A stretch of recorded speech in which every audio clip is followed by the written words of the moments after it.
tonight, but in order to talk about peace, we need to understand what peace means. There's worldly peace, which the Merriam-Webster peace definition is freedom from civil disturbance, a state of security or order, or to become or keep quiet or silent. Those are all worldly, and they're temporary states of peace. A peace treaty in a war doesn't stop all war, and being silent won't last forever. Tonight, we will talk about biblical peace, which is fullness, completeness, and wholeness forever. In John, Jesus prepares for his crucifixion. He promises the disciples that the Holy Spirit is going to come to them, and they're not going to be alone even after Jesus is gone. He promises that they will still have him, and he will be able to follow him even when they can't see him. He won't be visible, but won't be gone. This is where we come in. In our storms and darkness, we can be filled with the Holy Spirit and brought to peace.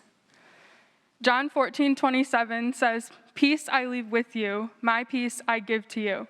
Not as the world gives, do I give to you. Let not your hearts be troubled, neither let them be afraid." Peace is being left to the people, but in a complete way. Jesus is full of biblical peace and is sharing it with us.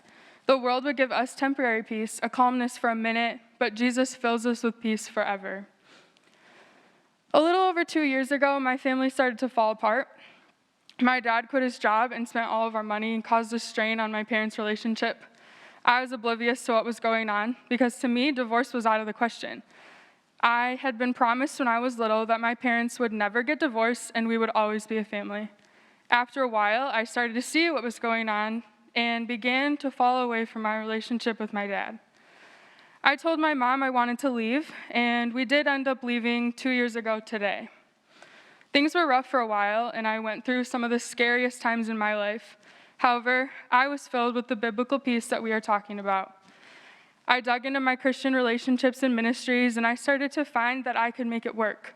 I was in control of my relationships and letting go of the toxicity. I began to feel whole, and I stayed in control.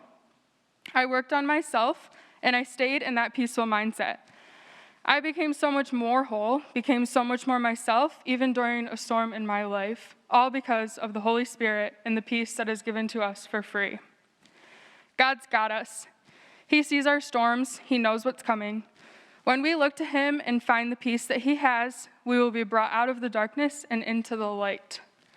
We will be whole and we will be calm, even when the storms are raging around us.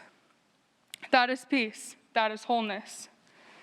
As we go to small groups, I want you all to think about a time this week when you can give your worries to God and be filled with that biblical peace of the Holy Spirit. I challenge every one of you to find a time this week to be at peace with the Lord.